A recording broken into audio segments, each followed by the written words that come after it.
Good morning, everyone. Hi. I am here for the Fat Quarter Shop live stream. Kimberly's decided to take a couple of days off, so I am going to take over and have some fun with y'all. My name is Gina, and I am a long arm quilter for the Fat Quarter Shop. You can find me at thread-graffiti.com, and Lily's going to put the links and all of everything that we talk about down in the bottom. So we are going to go through and talk about all kinds of fun stuff today. As I said, I am a long arm quilter, so I also do a lot of sample making for the Fat Quarter Shop. So a lot of their patterns and their books, I have made some of the quilts in those. So I'm not just a long arm quilter, I've done many years of piecing. So we're going to talk about some piecing and how that affects the long arm if you're going to send one off to the long arm, or even if you're going to do it yourself at home. So today we're going to talk about borders and squaring things up and just being aware of your borders and how you put things together, because basically when we start our blocks, each block is then, there's steps to it, and so when we get towards the end and we're quite frankly, we're sick of doing all these blocks and we're ready to start the next one, we just want to make sure that we do our borders accurately so that everything ends up square and you have a beautiful quilt. So today we are going to work on this little jewel, and this quilt is a cut loose press pattern, and the pattern is called Flutter and Shine. No, Cotton Candy is the pattern, and Flutter and Shine by Melanie Collette for Riley Blake is the fabric that we're going to be using, and this pattern is actually going to be using the Perfect 5 ruler. And the Perfect 5 ruler is super cute and it's really useful. And this ruler is going to be coming out in August, and then the book, the Perfect 5 book, is going to be coming out in September. So you can pre-order all of these things. But this little ruler, I have the Perfect 10 with the book and all of that, so this one's equally as useful as that one. So that's what's going to make this pattern here. And isn't it cute? So what we're going to talk about very first here is laying out. So first, I've already pressed this quilt top, and in the interest of this video, we're doing a smaller one to just kind of show. And so this small one is, right now, it is 28 3/4. And what we're going to do is we're going to add our borders onto the sides here so you can kind of get an idea. And since it's only 28 3/4, we don't necessarily need to cut strips and attach them, but I am going to show you some tips and some tricks on cutting them and making a longer strip if you're going to have a longer quilt. So we're going to start off with this, and then we'll kind of go to that in a little while. So I'm going to take this guy off, and what we're going to do is we're going to cut our strips first. And so I have ironed my fabric, and we are going to be using this fabric here. So what we want to do is we're going to look at our pattern, and our pattern is going to show that we want 4-inch strips. So I have my fabric, it's already folded, and I have the fold on the bottom and the selvage on the top. And so we want to lay it out on our cutting mat, and we want to make it nice and flat, and then we want to square it off, because when you put it on here, it's never cut straight the way that we want it to be. So we're going to use one of our fabulous Creative Grids rulers, and Kate, and she has already put the links for all these rulers that I'm going to be using down in the bottom. And check it out, aren't these cute? It's the new blue color. I don't know what this is, a periwinkle? I don't know what the color is called, but they're the new alpha. So what we're going to do is we're going to square off the edge and see if you see they are. It's not very straight. So that's what we want to make sure we always start off with a nice clean seam. And I am kind of backwards. I don't use the ruler to cut. I use my mat to cut my strips because I just find it easier. I don't really know why. I've just always done it that way. So I know Kimberly uses the ruler. I do not. So since we're cutting 4-inch strips, there's just 1, 2, 3, 4, and then we're going to just make sure. When I hold the ruler, I always try to put my fingers on it and my pinky over to the side so that we make sure that we're not slipping all over, and just go slow so that you make sure that you get your strips correctly. And so Like I said, I'm going to cut some extra strips this time so that we can talk about how to join the strips together for the bigger quilt. And so Lily made her pineapple quilt, and it's behind me, and it's fabulous. And so since it's a bigger one than this one, we're going to use that as kind of just a judge to show you how to make your longer strips. All right, I'm going to stop here in just a second. Okay, so now I have all of these 4-inch strips.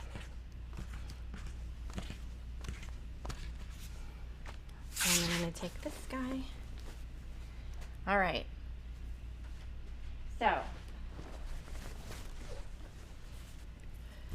what we want to do, the first thing that we're going to talk about is the clover ruler. I love this little guy. I have it at home.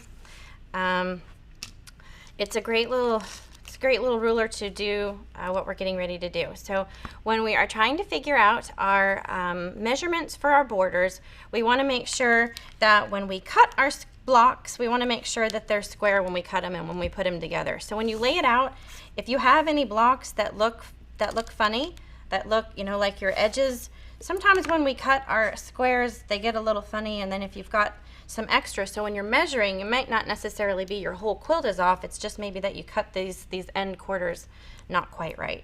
So you just want to kind of lay it out and make sure. This one is very square. Teresa from Fat Quarter Shop, I believe, from the customer service rather, she made this and it looks really great. So we are going to measure. What we're going to do is we're going to measure the right hand side, which is 28 3/4. And then we're going to measure the center of all quilts. And so this one is 28 1/2. So whether the quilt is this big or huge, this is the same idea. So you want to do it with this regardless of your size of your quilt. And then this other side is 28 3/4 as well.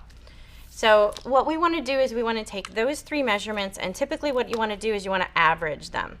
And when I say average, I don't know that there's necessarily a magic number for that, so we just want to average it to make sure. And the reason why we're averaging it is because we want to make sure that your strips that you're putting on your sides aren't overly long. If one side might be slightly longer or the other side, this is to kind of help square it up. So we're going to average that. I know a lot of people do them differently. Sometimes I actually, because I am self-taught, I do not do a lot of traditional things like a lot of people. I usually just take the center measurement and go with that, because I try to make sure as I'm going that I always remain relatively square. So that's what I usually just do, the center one, and then cut your strips. But as a beginner, if you start to see kind of funny things, you might want to just measure the 3 sides and make sure that you know what your measurements are. That way you can kind of make sure that your edges are correct. Because when you have a long arm, what I'm doing is I'm basically connecting it to the top, and it needs to lay just like this. And with a long arm, it's all about square and straight lines. So when I first put the quilt on the long arm, I roll the back on there first, and then I put the batting down, and then I place this quilt top on the top. And so my machine and all long arm machines, they're going to create a straight line all the way across, the top. And so if your quilt isn't straight and you're loading it on there and it's not straight, and then it hangs in your other side, it's just going to be very hard for your long armer to make a beautiful product for you if it's not quite right. So if you're going to send it off to a long arm, just try to make sure that you check that out. Okay, so 38 3/4 is, or 28, I'm sorry, I don't know if I've said 38 to confuse anyone. 28 3/4 is what we've just measured. So we are going to take our strips, and we're going to remove this, and we're going to cut the 2 that we're going to use for either side. And you can take 2 and put them on top of each other and cut them, or you can do them one at a time, whatever you prefer. I'm also going to sew this, I'm going to press it. Just because it it can distort our measurements, and since we want it to be perfect, we're going to use our iron. It kind of turned off there for a minute, so I'm gonna let it get hot for just a second. I think we're all right. Okay, so we are going, oh, I got a little spot there. There we go, we're hot now. Woo. Okay, so we're gonna just do the 2 strips. And again, I just use my mat and I kind of make sure that we are, oh, we're going this way, so we're gonna go this way. My numbers on the mat are going this way, so I'm gonna just turn it this way. So we're gonna use this cool little dude, and we are gonna square off the end, and then 28 3/4 is what we were going to do. And we want to make sure when you're cutting your strips, like this spot that I ironed, you just want to make sure that you don't have any crazy curvy cuts.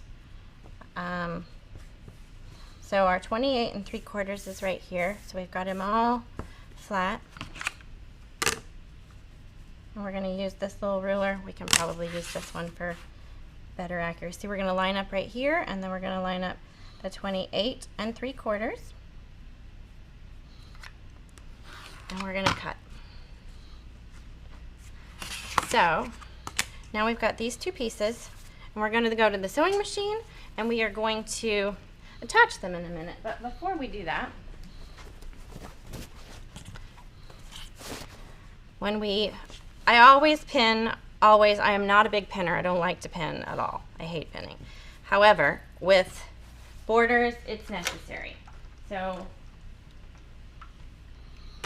what we want to do, so you know, I saw a comment not too long ago in the Stitch Squad. There was a woman that didn't have a very big cutting mat, and she was trying to figure out how to cut something, cut a big square. Her square was like, I don't know, 25 or 28 or something, and she had a smaller mat, and she wasn't sure how to do some cutting. And so if you fold your quilt in half over here, and then you fold it again.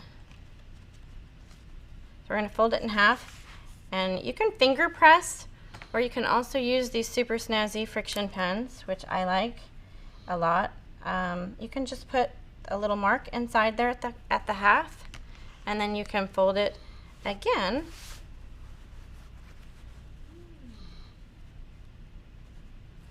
And this one happens to be right there where that seam is. I don't know if I've gotten both of them, so it might be better to do a finger press. So anyway, the point is with this little is that we're finding the center point, and then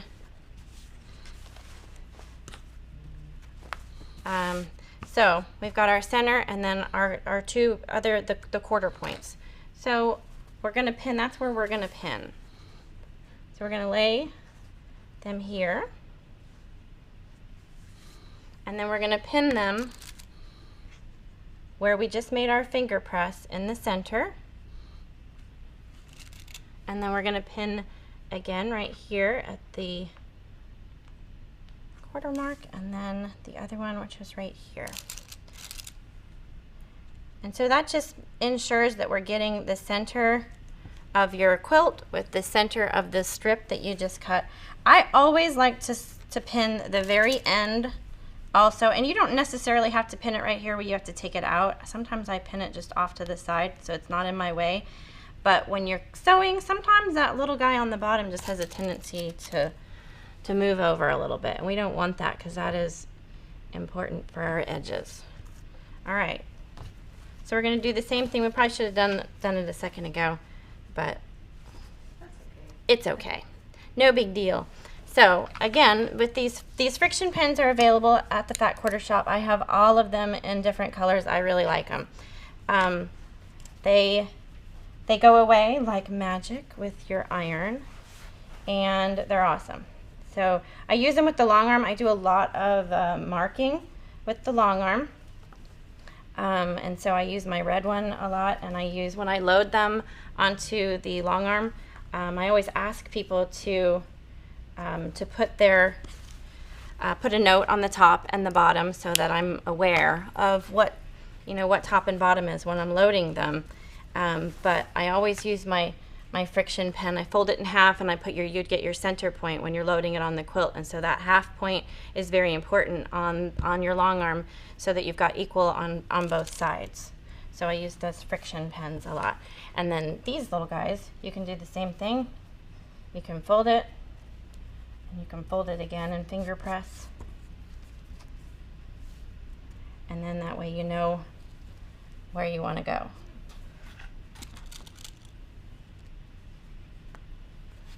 And don't get your fingers in there.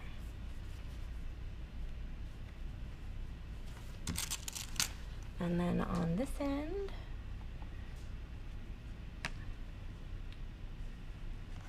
and you can, I would suggest as a beginner, or if you've got something that's super important, to pin more than just your 3 places. I usually try to go in between. And when you're doing these, you also want to compensate for your points so that you don't lose any points. And I usually use my pins as a point marker, so I know where my pin is going in is where my point is. So I don't get crazy and drive over my point, because I don't like it when I lose my points. So you can go through and add your pins right at the point. And when you turn it around to the other side, you can tell if you're accurate right there where your points are. All right, so what we're going to do now is we're going to attach these. And I didn't pin these other sides, but I think I will real quick. I hope everyone had a safe and happy 4th of July. I had tons of fun. I love 4th of July. The fireworks are one of my favorite things. All right. So, oh, I lost I'm sorry. I am getting old and I need glasses. You're good. All right, so we're gonna go 1/4 of an inch. And like I said, when you get to your point, you're gonna pull your little pin out. I don't usually drive over my pins. And I also keep my hand over it to make sure that I don't have any of the seams that get turned the wrong direction. Because when I put them on the long arm, I can a lot of times tell if there is a seam that has been ironed one way and then sewn over the other way. It kind of makes a little bit of a buckle. So it's a good idea to try to make sure that you're pushing down so that they're flat and get everything.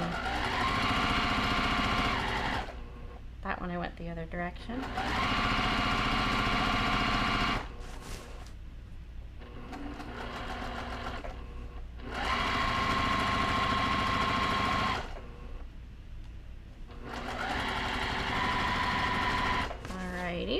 We're almost to the end. And I know that we talked about this on the Stitch Squad and there was some mixed reviews on it, but I always backstitch at the end of a border because I have seen them on the long arm pull apart at the end of the border.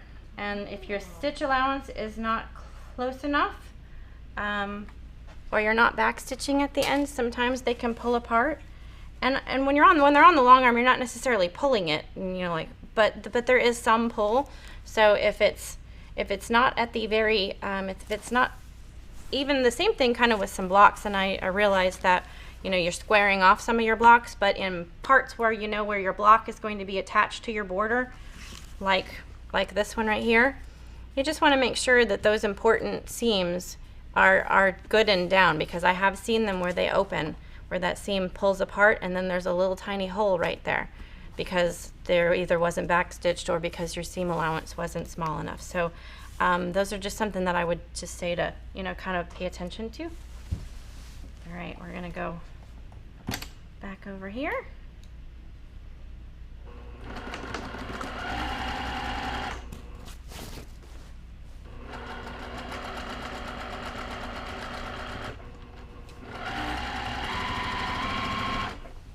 See, that one had a little a little seam on the back that I was kind of pushing the wrong direction. So stopped and got him flat.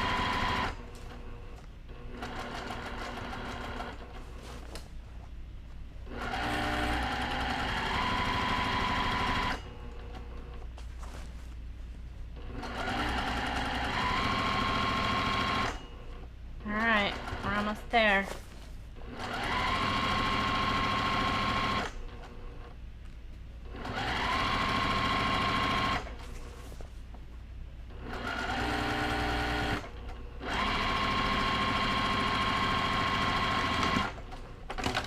This pattern is so cute.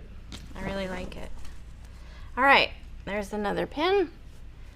So when we take them off, we should, I'm throwing things at myself over here. Okay. We should be good here. So what we're going to do is we're going to press. And when I press, I always press this at the seam on this side. And when I press, I kind of jump. I don't usually do a lot of pushing. I kind of jump and then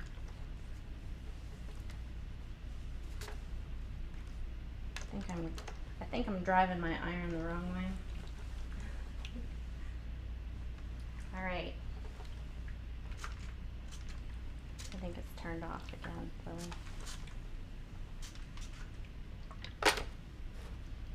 All right, my iron is a little cooler than I like. I at home use I know Kimberly does not use use the wool mats. I really like them. I would, if you're a beginner and you're trying to work on learning how to get your points right and all of that, I think a really hot iron and the wool pressing mat is really important. I think it really helps set your seams, and I know that's one thing when I first started quilting, I didn't iron nearly enough. I would suggest ironing all the time. I iron a lot. I made myself a little ironing thing on a little TV tray that I could put right next to my machine so that I can press often, because it's really important. Like this, I would never leave it like that. If I was not in a live stream, I would make sure that it's good and flat. But we're not going to worry about that right now. But a good hot iron is important. And what iron do you typically use? I use I don't ever even know how to say the yeah, I can't say that word. Yeah. It's one of those weird words for me. But yes, I use one of those. I actually just got it a couple of years ago. I have the purple one, and I really like it.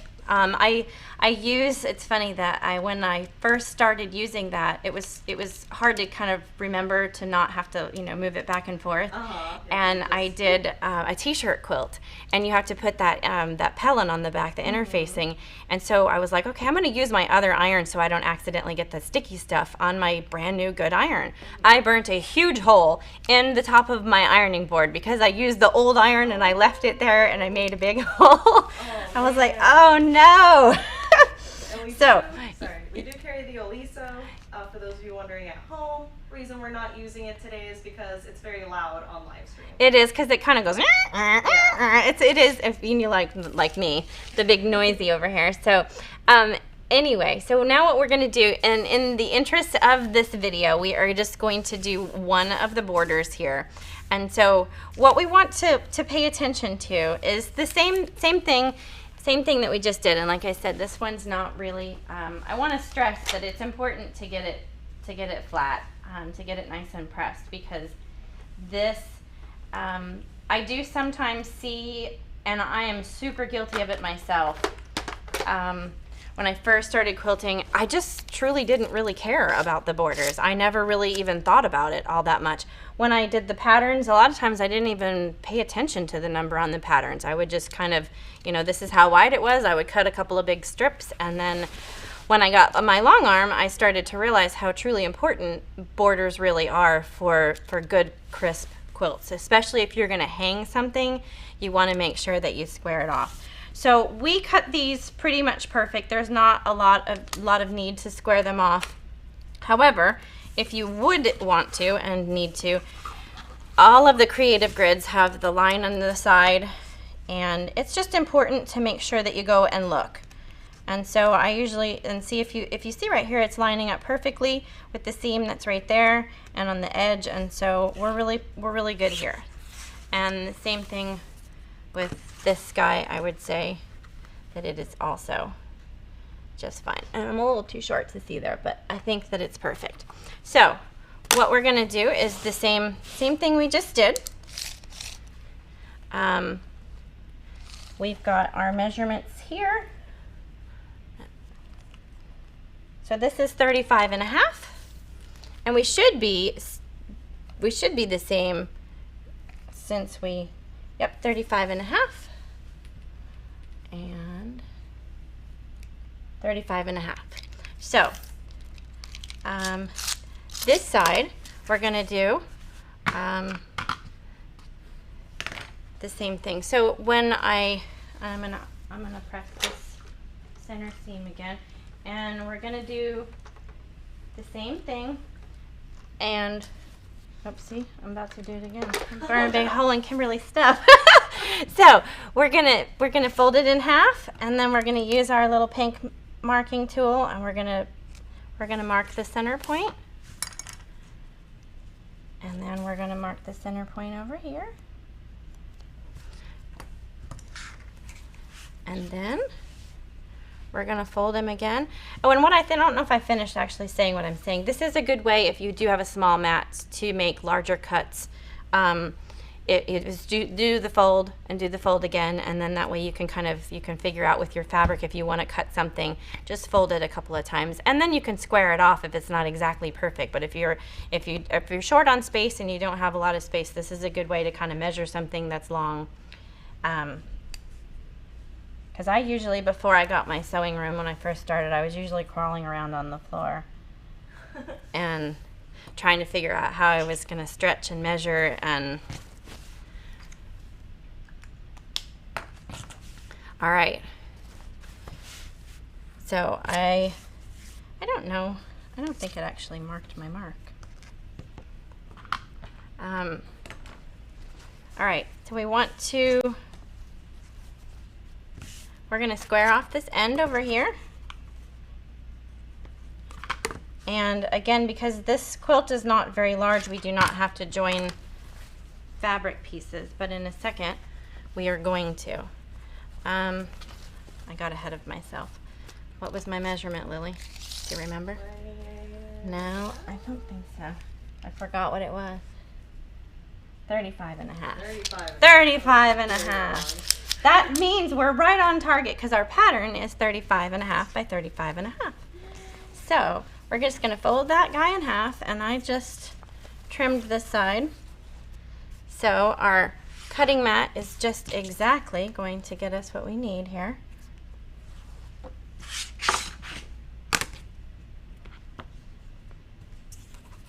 And we're going to cut him, and then we're going to attach that last one.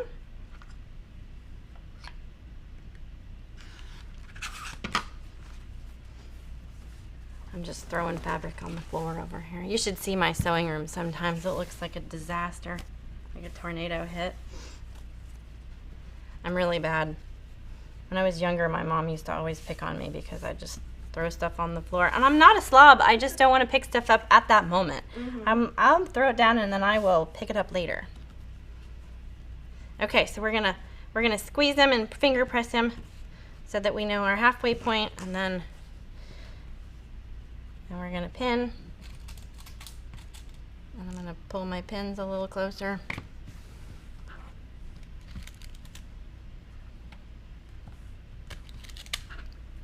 And see, our edges should go right to our edges. And I will never forget, I was doing a quilt a long time ago, and like I said, I was all self-taught, so I didn't ever have anybody to ask, and there were no YouTube videos back then, and no one in my family ever quilted, so I just would have to figure stuff out. And I was making a quilt for my nephew, and I'm sitting on the floor in the living room, and I'm trying to put these borders on, and it was not square, and it was not straight, and it didn't look very good. And I'm sitting on the floor in the living room, and I start to tear up, and I'm like, oh my gosh, it's so horrendous. And my husband says, well, I didn't know you were entering this into the county fair. And I was like, well, I'm not. And he says, well, then quit worrying about it. Because if you had fun and you know your 7-year-old nephew's not going to notice anything, you know, just do your best. And so if you're not entering it into the county fair, just try to remember that if you're a beginner, it's supposed to be fun, and don't get upset about things that you shouldn't be getting upset about. Just have fun. I make mistakes all the time. All right, here we go.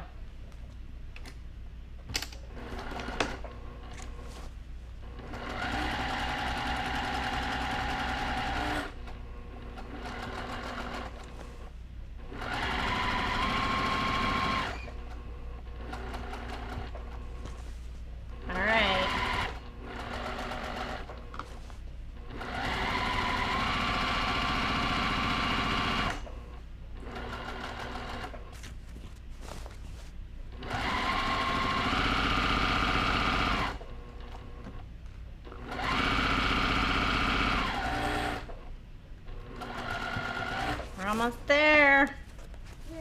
Yay! Yay!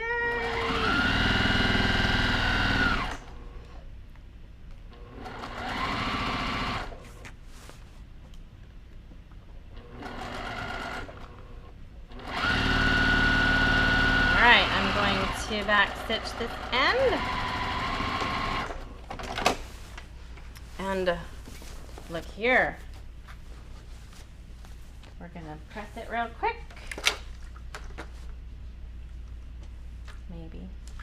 Maybe if it's hot, we'll press it. Yeah, I think that iron has an automatic shut off that's pretty quick. It does. It's very quick. I don't even know if it's on. That's Don't laugh, Lily. I'm sorry. We've been struggling with that iron. It's fun. We're trying to fix it. Yes.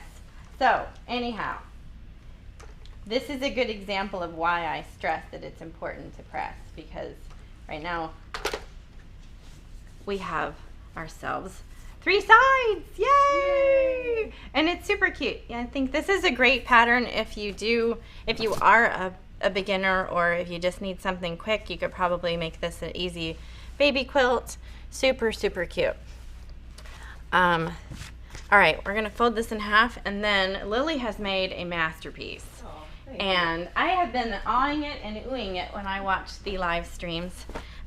Lily has made, ooh, you took the papers off. I did. Me and my boyfriend did it. Yay, what a good boyfriend. It is great. If So, there's any papers left, feel free to. Oh, I'm not going to critique it for the papers, because I don't like doing that at all. So this is the pineapple quilt, and Lily's been making this for a while. When did you start on it? 3 weeks ago. It is super cute. So, isn't it gorgeous? So what we're going to do is we're going to just talk about strips. So we made a little small quilt with the borders, and we didn't really need to do anything except just add our pieces. So now we have this big giant one, and this is what happens is a lot of times you see something and then you're like, well, that's fine and dandy, but my quilt's huge and I don't know what to do now.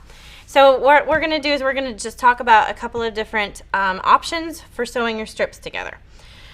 So you can sew your strips together on the diagonal or on the straight.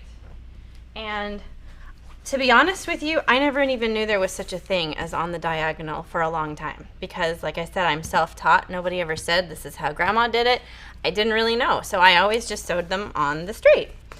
And on the straight, what I mean by that is I mean just sewing the seam, and then you open it up and it looks just like that, and then you attach your border. But Kimberly sews hers on the diagonal, and so does, you know, most everyone does.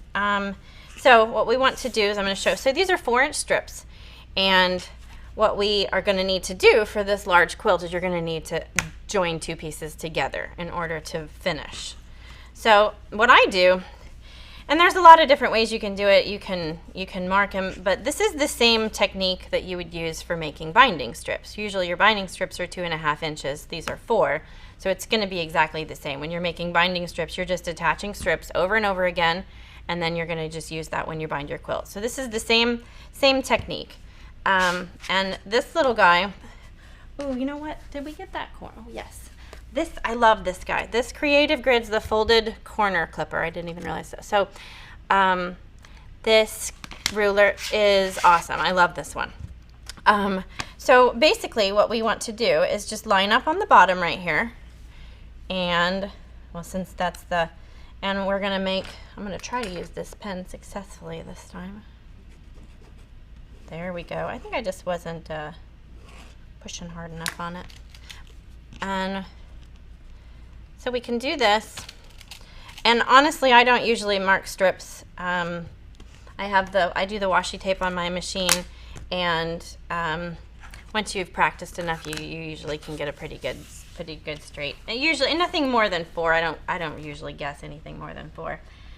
So what we're gonna do is we've marked it, and then we're just going to go through and sew right on that mark. And we're gonna take our pins out. And so now when we fold that over, ooh, look at that. And then we're gonna take this awesome ruler again, and we're gonna use it to trim. We're gonna leave our 1/4 inch there, and then I iron these open. When I'm doing binding or when I'm doing borders, I always iron them. I don't hardly ever iron anything open unless I have to, unless there's a lot of bulk on something. I always try to iron, or I always try to press to one side, but sometimes it's important and necessary, and I just think it looks better for the border. Goodness gracious. All right, so there is our on the diagonal, and now we have this huge gigantic piece that we can attach to Lily's, and we can do the same thing with Lily's quilt. We will take the measurements. We're going to do our sides first, and then she's going to do her bottom and her top, or top and bottom, but we always want to do the sides first. And so she can fold her quilt in half and then fold it in half again and mark those 2 points either with a pen or with pins, and then the same thing with these guys. And so we'll show you in just a second. I think we should have time to do that. Yeah. Yeah, so we'll do that. And what we're going to do, I thought I had another strip. Oh, here I do. Yeah. So oh, those are a little tiny, but you'll get the idea. So if you're going to do the other kind, you're just basically the exact same thing. I probably don't even really need to sew it.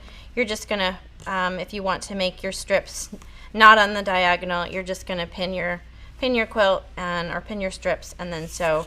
And there's a lot of cute patterns that have them where, you know, where you can, I used to, a lot of times when I first started, I didn't have a lot of extra money, and so I would use scraps and pieces for borders, and I think that they look really cute if you use, you know, a fabric that looks, you know, one fabric here and another fabric here, and it doesn't really matter how much you have left over. You know, if you've got one big long strip and some small pieces, you can just add them together and do your borders. Same thing with scrappy binding, the same thing. So that's the way that I always used to do it, just sew it together. And again, I always backstitch when I connect those. Alrighty, Lily, Ooh. let's do it. Ooh. The monster. Okay, so let's see. Is there a particular top or bottom? You don't, I mean, it doesn't really matter at this point. I think for that one it doesn't. Yeah, because that one was scrappy. So. Okay, so this is our side, and so here I've got stuff everywhere. All right, so what we're gonna do is, and it's because Lily did the pineapple paper piecing, her corners are all gonna be perfect. So, and that's one of the advantages of using the triangles on a roll, is that there is not a lot of guesswork. It's a great thing to use if you're a beginner or you're just trying to make some really perfect points. And I know that Kimberly's got the new labeling and everything, and it's really, everything looks awesome. And there's a lot of different sizes. So you know what I'm going to do, since this fabric is so bright and beautiful, I'm going to put a pin in the center of it so that I don't have to try to figure out in a minute where my center point is with this pen, because it's going to get buried into this fabric. So what we're going to do, so we've got the halves, we folded it in half, and then we are going to fold it in half again. And when you do long strips, there is a friend of mine that was telling me the other day that she always marks her strips, but she doesn't necessarily cut them off yet. And so there is an option for you. She, does what we just did. You sew your strips together, and then she marks it, and then attaches it, pins it, but she doesn't necessarily cut it off that, the measurement yet, because there's sometimes you can make a little mistake. So it's okay if you want to just pin it, do what you want to do, and then square it off at the end. If you don't feel comfortable, here I've got this fabric, or maybe I don't have very much left, and you don't want to cut it and risk it, so you can try to do that. That helps with the nerves if you're worried. All right, so here is our center point here and our center point here, and I'm going to use the pen on this because it's white on that part and white on that part. Maybe we can see it. All right. No, I already don't see it, Lily. Oh no. Oh no. Tulip pink fabric. Tulip pink fabric. Oh, well, there we go. Here, we're gonna put pins so that I don't lose my place. All right. So our center point is here, and what we want to do is we want to measure him, and the same thing I would probably put it on the floor, honestly, if I were at home, because it is so big, so you can measure your whole side and measure the other side. We can do, here, I know where I was going with this. So we're at 34 is the half point.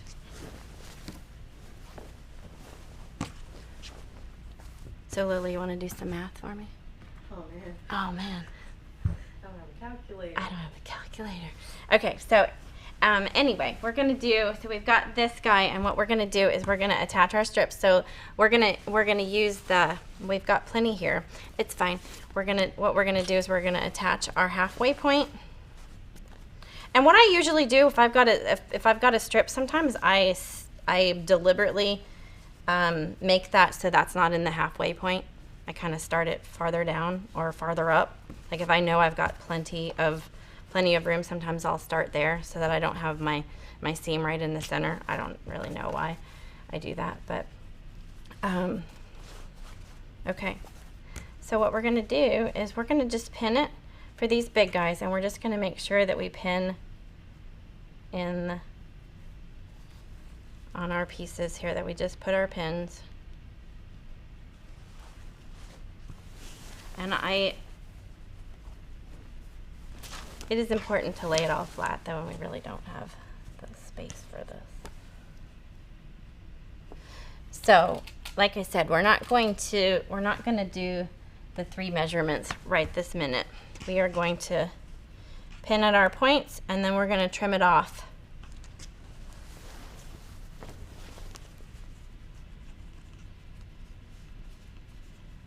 Oh, but this isn't even the fabric that you want on this, so we're not going to sew. Oh yeah, this is just. This is just to show you, because this is not the border fabric that Lily is going to be using. So we just wanted to show you how to connect the 2 strips, and then we just would go through and do your strips. And if you're not going to, this is how I do it a lot of times. I do not measure up at the beginning, and I will just pin very carefully like I just did, every few, and so that you don't want to pull your fabric, and you don't want to do any of that. You just want to lay it nice and flat and pin it multiple times, and then you can make sure that you can square off at the end. Or you can just simply take the measurement from the center. If like with this pineapple quilt, we know it's all square because all your squares are the same. So at any rate, that is what we would do. You would just want to, and I know that Kimberly, when she does her borders, she cuts her fabric on the long, meaning when I folded mine first, we had the selvage up here, and then we had the fold up here, and I cut it this way. She cuts it on the long so that she gets more bang for her buck, more of the fabric that she can use without having to do the seams. I know Kimberly doesn't like to see those seams as much. So I just never even realized that that was an option, you know, but it's a great option. A lot of people do it because they don't want to see the seams as much. So, so that's kind of just in a nutshell what we want to do with borders, just to make sure that you're just being aware. I'd say more than anything, not that there's necessarily a, you know, a right or a wrong. You just want to make sure that you're aware. If you had a hard time during the process of this, and you know that your blocks are off and you know you're maybe not quite right, you just want to be more aware of when you add your borders than if you're doing something like this pineapple paper where you know you're good. You know, just be aware that if you're sending it off to a long arm quilter, they will love you more if you get your borders on good and square. Yes. Okay. So we do have a few questions. I'm going to turn a mic on over here so everyone can hear me a little better. All right. Okay, well, first of all, Peach said, "Isn't Gina doing a great job, you guys?" Oh, Let's thank all you, hit Peach. the thumbs up for her. So confetti cannon for Yay! Gina I got a for doing this. cannon. Yes. Well deserved. And then also I wanted to shout out, we have a super chat from Yay! RPNLPS. Thank you so much. It's appreciated. Woohoo! Okay, so first question from Karen Cox. Why do cut borders grow? Well, it depends on kind of like what I was just talking about with this stretching. I have seen sometimes where you've put the strips on the diagonal like this, and sometimes your seam allowance just isn't perfect, and then it will end up kind of being they just don't get connected quite right, and I don't really know if I know how to verbalize exactly what I sometimes see, but those strips just end up kind of being a little wonky. And if you're cutting, so you just want to make sure when you're putting your borders on that you're also not pulling it like this. See how it kind of, you know, when you're attaching them, you just want to make sure that you're getting it taut, and you've got it down there flat, but you don't want to pull it because that will make it. And you also don't want to get, you know, lazy and get some lumps and, you know, little. Sometimes I have also seen, especially with my own back in the day, there would be little pinches because I was like, oh, I don't have that, I need to just cover that up, and I would just try to, you know, make it right when I was first learning. So that'll make a difference in some of the movements and that kind of thing. It will also make a difference if your blocks, say for instance on this side, if your blocks aren't quite right. See, like Lily's are perfect here, again, because she used the pineapple paper piecing and because she's awesome. So they are perfect, but sometimes just in human nature when we're making our blocks, they end up, one of them is a little bit longer than the other one, and then when we're attaching our borders, we try to attach it, and then we're like, oh, I got to move it over here a little bit because our block's not exactly perfect with the one above it, and then that'll cause it to kind of move a little bit also.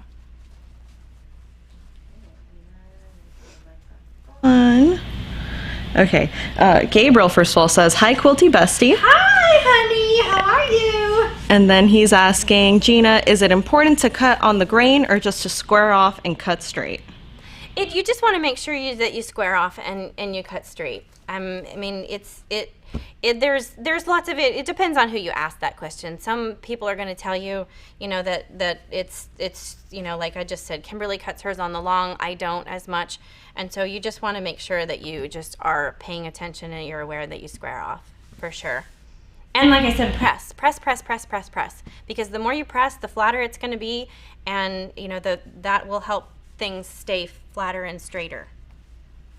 Right, and we have several people asking, how do you avoid wavy borders? Well, that's why we talked about measuring them, because if you are putting a border on that is too big, in the end it is going to, like for instance, when I roll them on the long arm, and I'm gonna show you just a little bit.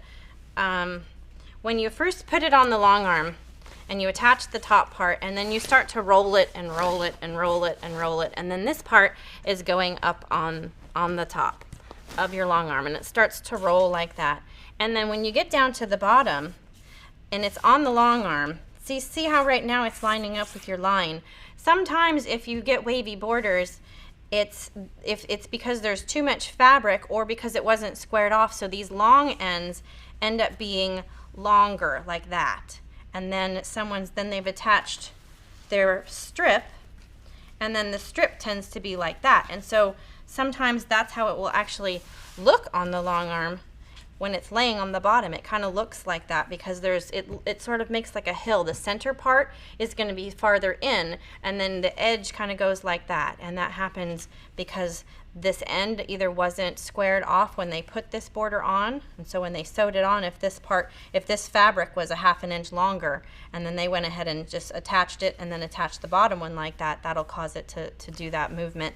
Or if this seam is, if this seam wasn't sewn quite right, that will add some extra fabric in there, because see how there's, I can see sometimes that there's a gap, kind of where that seam is on the bottom. And so I a lot of times see if there is any issues with the borders, it's on the very bottom once you kind of roll everything up, and then you can kind of see that top or the bottom one wasn't exactly squared off.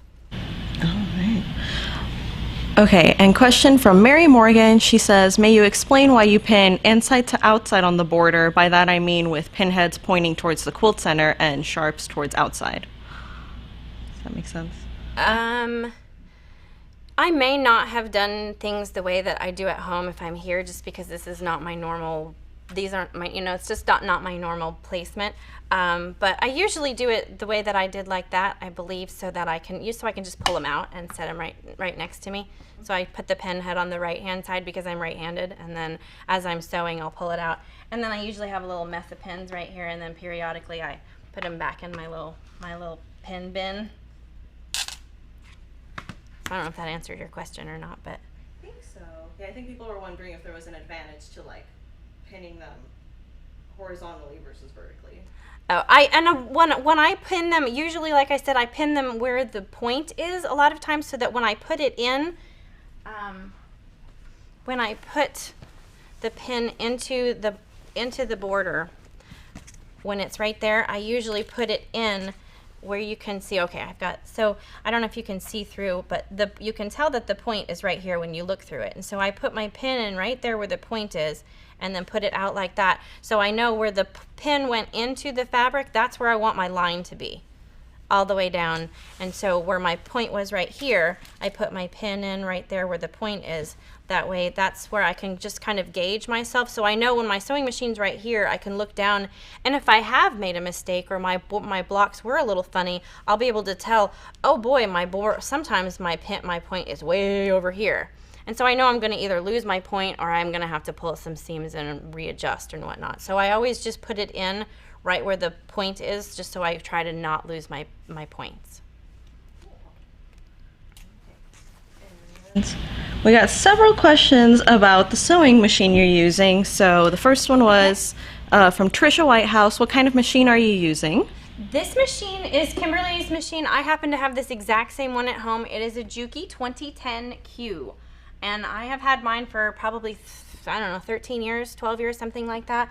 I have never had any problem with it. I did have to have it just tuned up and cleaned up, because it does, it gets some fuzz down inside there if you use it a lot, and you just want to make sure that you clean it out. But other than that, I've never had any problems, and I love it because it goes really fast and you can just go crazy. And before I had my long arm, I did all my quilts free motion, and that's how I taught myself how to use free motion. This is a great machine to learn free motion, because you can put your walking foot on here. Oh, speaking of that, so you can put your walking foot on here, and then you've got all this space, and so that when you roll your quilt, you've got a lot of space to kind of roll and be able to do free motion in here. And it comes with the well, what's it called, Lily? The Sew Study? Yeah, so that you've got the extension thing, so that you have an extra area, and it's really great to do free motion as well. So it's a Juki 2010Q. And how often do you oil your Juki at home? I usually, the rule of thumb with the long arm is that you would oil every time that you change your bobbin on the bottom. And so every time I change the bottom of the long arm, I clean out, and I have a little paintbrush that I use. And it's a good thing, because you don't want to use the compressed air and blow it in there, because then it just ends up way back in here, and it's not good for any machine to end up with it blown up inside there. So I have just a little paintbrush that I use, and every time I change my bobbin, I clean out the fuzz and I get my fingers in there and clean out the fuzz. And then this machine has 4 or 5 on the top and a couple down on the bottom to oil. And I usually try to do that when I change my needle. So it depends on how many projects you're doing. If you're sewing, you know, a ton, and I haven't been doing nearly as much piecing as I used to, so I haven't been oiling mine as much. Or, but yeah, I usually do, you know, just wait. When you start to see that there's a ton of fuzz in there, you definitely want to clean it out and put some oil in there. Okay, and Candy Crow was asking, how can the nipple be avoided when you have several seams coming together? I mean, you know, Kimberly has mentioned this once before on live stream about with Lori Holt. Sometimes when you see the backs of hers, she presses some open and some to the side, and you just kind of want to pay attention if you know that there's, you know, like at the center of this one, this is pressed open. I think she pressed all these open, but sometimes when I'm doing them, sometimes I press some to the side and some open at the points. Like if you know that there's going to be an intersection that's going to have a lot, then I press those open, but not necessarily all the rest of them, because I don't like to press open. It burns my fingers and it takes longer, and so that would be my answer. Just kind of pay attention and do it where tried. And I know that, I don't know what it's called. I know you can snip. I don't know, Kimberly, I think she's talked about that before, where you can snip it and fold it the other way if there's a big bulk. You just have to be careful when you do that, and it just is to kind of help it so that it's not too much bulk. Yeah, I know. Just press a lot, and that's why I was saying the wool ironing mat is really good to help press and get it flat. Yeah, I know Carrie Nelson shows that method where you like snip it and then turn it. Yeah, so turn she it the shows other that way. in our videos. And Lori O says, Gina, do you press all your seams open or to the side? Yes, and I do both. I do both. It just depends on the quilt that I'm doing. It depends on the block. Some blocks it doesn't really matter, and I will press to the side because I like to nest my seams. And when they're pressed open, the nesting doesn't exist, and you've got to line up your two seams, and I just don't really like to do that as much. So I always, if I can press to the side, that is what I prefer, so I can nest. But if it's in the center, then I will press open sometimes. And Candy Crow was asking, does it really matter the order in which you put the borders on? I don't think it really matters. For years, I don't even know what I used to do. So that's kind of what I mean. When I was a beginner, nobody really told me. I didn't have anybody to show me. So, you know, I don't know that it necessarily matters. I think that when you buy a pattern, they're typically going to say your side borders are going to go first, and then your top and your bottom. And it just is going to make a difference with which direction your seam is going. So some patterns, it might make more sense for your line to go one way or the other, but really no, I don't. I think the answer is, in my opinion, no. All right, I'm just going to take like 2 more questions here because we're almost out of time. Okay. So the first one is going to be from Livin' in PJs. What brand of long arm do you use? I have a handy quilter. I have a smaller handy quilter. I have the Avante, so it doesn't have. It's got one of the smallest throat spaces that they have. But when I bought it, I didn't have a lot of room, and so I might at some point, if I can butter up my husband, get a bigger one. But it's actually wonderful. I love my machine. But yes, I like handy quilter. And I know it sounds silly, but some of the other ones are ugly. The handy quilters are all white, and they're not as industrial. They have a more, I don't know, it just feels, some of the like the Gamels and the, you know, they're just big, and there's lots of moving parts, and they're just big and bulky, and they just look very industrial. And when I was first starting to shop for them, they scared me. They just looked very intimidating, and the handy quilters were, you know, they just looked a lot more simple. And it's actually going to be 2 more questions. Okay. Cindy Krell said, what if your border is longer than the quilt edge? Wouldn't you want to pin the starting edge too? I think you kind of went over that, but I just want to make sure her question was answered. I think she meant like if you make your border not the exact same size. Oh, like when I talked about just putting, yeah, if you pin them, then you can square them up at the end. I know that sometimes if you get it all pinned on there, you can do your measurement, then get it all pinned on there, and then you can make sure that you know exactly, you know, that again, it really depends on how well the center of the quilt was put together. If you know it's really very square, then doing that method is probably going to be just fine.